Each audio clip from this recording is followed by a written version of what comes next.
L'interlocutrice soutient que l'astral est influencé par l'intelligence humaine et que cette influence est mémorisée au niveau de l'astral. Cependant, elle met en garde contre les pièges de l'astral qui peuvent compromettre notre chemin vers la réussite.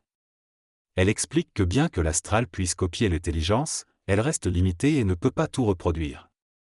Elle souligne que prendre une décision est un processus délicat, car l'astral peut tenter de nous ralentir au moment inopportun. Qui peut entraîner des échecs. Elle invite à voir ces expériences comme des occasions d'apprentissage plutôt que des échecs, même si parfois cela peut mener jusqu'à la mort. Elle affirme qu'une personne qui fonctionne sur un niveau supramental ne sera pas amenée jusqu'à la mort en raison de sa conscience supramentale qui l'en empêchera. L'individu est encouragé à faire de vrais choix supramentaux pour éviter les pièges de l'astral. Elle mentionne également l'intelligence traumatique qui peut nous pousser à faire des choix dans des domaines nouveaux et potentiellement dangereux pour l'ego. Elle explique que malgré les craintes de l'ego, il est important de continuer à poursuivre nos objectifs et à avoir confiance en notre intelligence préalable. Elle conclut en disant que normalement, lorsque l'intelligence préalable s'occupe d'un individu, il ne meurt pas mais cela dépend du type d'ego à briser. Le texte mentionne l'histoire de Lech Walesa, un personnage qui a joué un rôle important en libérant la Pologne et d'autres pays. Il explique que bien qu'il aurait dû être éliminé par les autorités, il était trop important pour les journalistes étrangers qui l'ont rendu célèbre et ont empêché sa mort. Cela a été possible car son importance dépassait le contexte polonais et était liée à une énergie mémorielle extérieure. Il souligne que ceux qui sont conscients de leur rôle ne peuvent pas être éliminés car ils deviennent trop utiles pour l'énergie supplémentaire. Les auteurs soulignent également que ceux qui cherchent à éliminer des individus se nuiraient eux-mêmes et auraient un karma à payer. Le texte aborde ensuite la question de la protection dont bénéficient certains humains. Il mentionne des mécanismes intraterrestres et extraterrestres ainsi que la nécessité de préserver leur génétique. Il appelle également à la prise de conscience individuelle et à la poursuite de la mission de chaque personne, soulignant que tant qu'on est en vie, notre mission n'est pas terminée. Le texte fait référence à une époque actuelle où l'immortalité devient possible. Dans cette discussion, il est expliqué que l'astral se crée grâce à un support matériel, comme l'atmosphère d'une planète. L'astral solaire est lié au système solaire tandis que l'astral planétaire est généré par le contexte d'une planète. Lorsqu'on atteint une conscience solaire, on bénéficie de l'expérience du système solaire et on comprend mieux le phénomène évolutif. À un niveau supérieur, une conscience galactique permet de comprendre les mondes parallèles. Il est précisé que les voyages astro ne permettent que de visiter les images astrales et planétaires de ces lieux. Un autre problème dans le travail de conscientisation en groupe est la syndicalisation astrale, où certaines personnes cherchent à prendre le contrôle. La suggestion est de ne pas se laisser emporter par ce syndrome et de ne pas signer la carte astrale. Le syndicat astral est un processus qui empêche les êtres humains de travailler ensemble de manière harmonieuse. Cela engendre une frustration qui entrave le progrès individuel. Le syndicat astral se manifeste lorsque des règles contraignantes sont imposées dans les groupes de personnes, que ce soit au sein d'une entreprise ou d'une famille. Il en résulte une stagnation et une diminution des opportunités de développement. Dans le passé, il était plus facile de progresser technologiquement et socialement, mais aujourd'hui cela devient un luxe difficile à atteindre. Le syndicat astral provoque également une perte de motivation et de performance chez les individus qui passent du bénévolat à un emploi rémunéré. La pression financière et le karma à rembourser contribuent à cette frustration. Cependant, il est possible de concilier le travail rémunéré avec le paiement du karma, mais cela demande une certaine structure mentale et une capacité à accepter cette situation. Les syndicats astro veillent à maintenir les individus dans des relations déséquilibrées. Cependant, il est également important de soutenir financièrement les personnes qui s'investissent bénévolement afin de leur permettre de continuer à contribuer efficacement. Il semble que la personne qui parle dans ce texte exprime sa frustration à propos d'une situation où elle doit se déplacer pendant 4 heures pour travailler seulement quelques heures. Elle critique également le fait que certains employés sont sous-payés et exploités, et mentionne l'importance de la syndicalisation pour protéger les droits des travailleurs. Elle affirme que la communication est essentielle pour résoudre les problèmes, mais reconnaît que c'est parfois compliqué.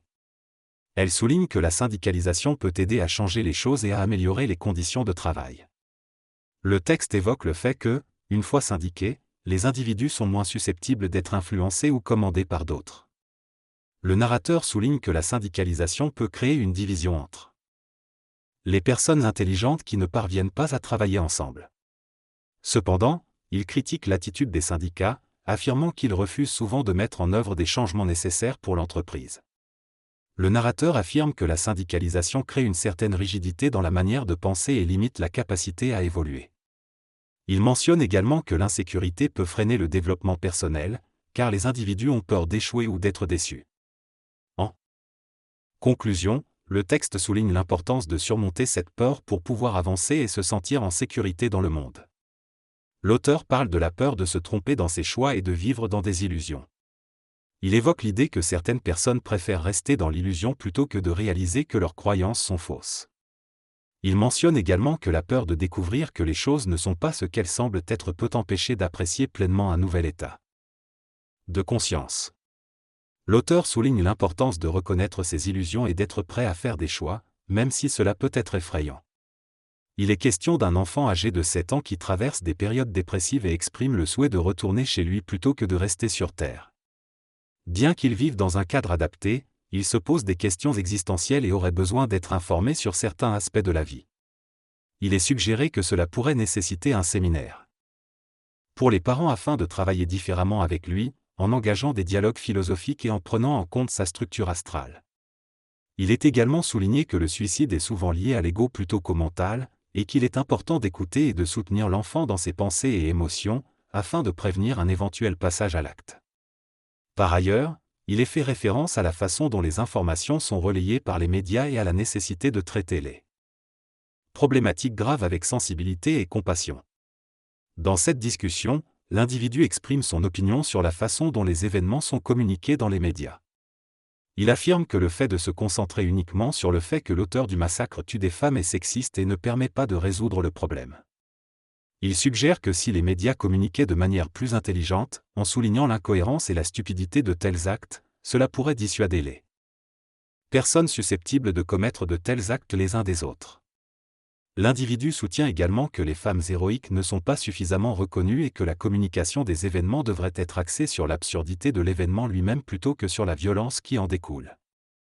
Il mentionne également l'importance de monnayer son intelligence et de l'exprimer par l'écriture, en écrivant des livres et des romans, pour créer un changement créatif et transformateur. Il conclut en soulignant que cela nécessite du temps, de l'argent et un traitement de texte, mais que cela en vaut la peine. Le texte exprime l'idée que l'expression de l'intelligence doit passer par la créativité. Il encourage à se débarrasser de l'idée de travailler pendant des années pour ensuite avoir du temps libre, et propose plutôt de rechercher un équilibre entre l'argent et le temps. L'auteur mentionne également l'importance de communiquer ses idées et sa créativité, peu importe si cela est rentable ou non. Il encourage les gens à se lancer dans des projets, que ce soit l'écriture d'un roman ou toute autre expression créative, et souligne qu'il est nécessaire de surmonter les inhibitions et la médiocratie pour commencer à créer.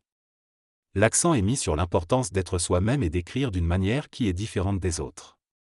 Le texte se termine en encourageant les lecteurs à déterminer ce qu'ils ne veulent pas être et à se consacrer à être le meilleur dans ce qu'ils font.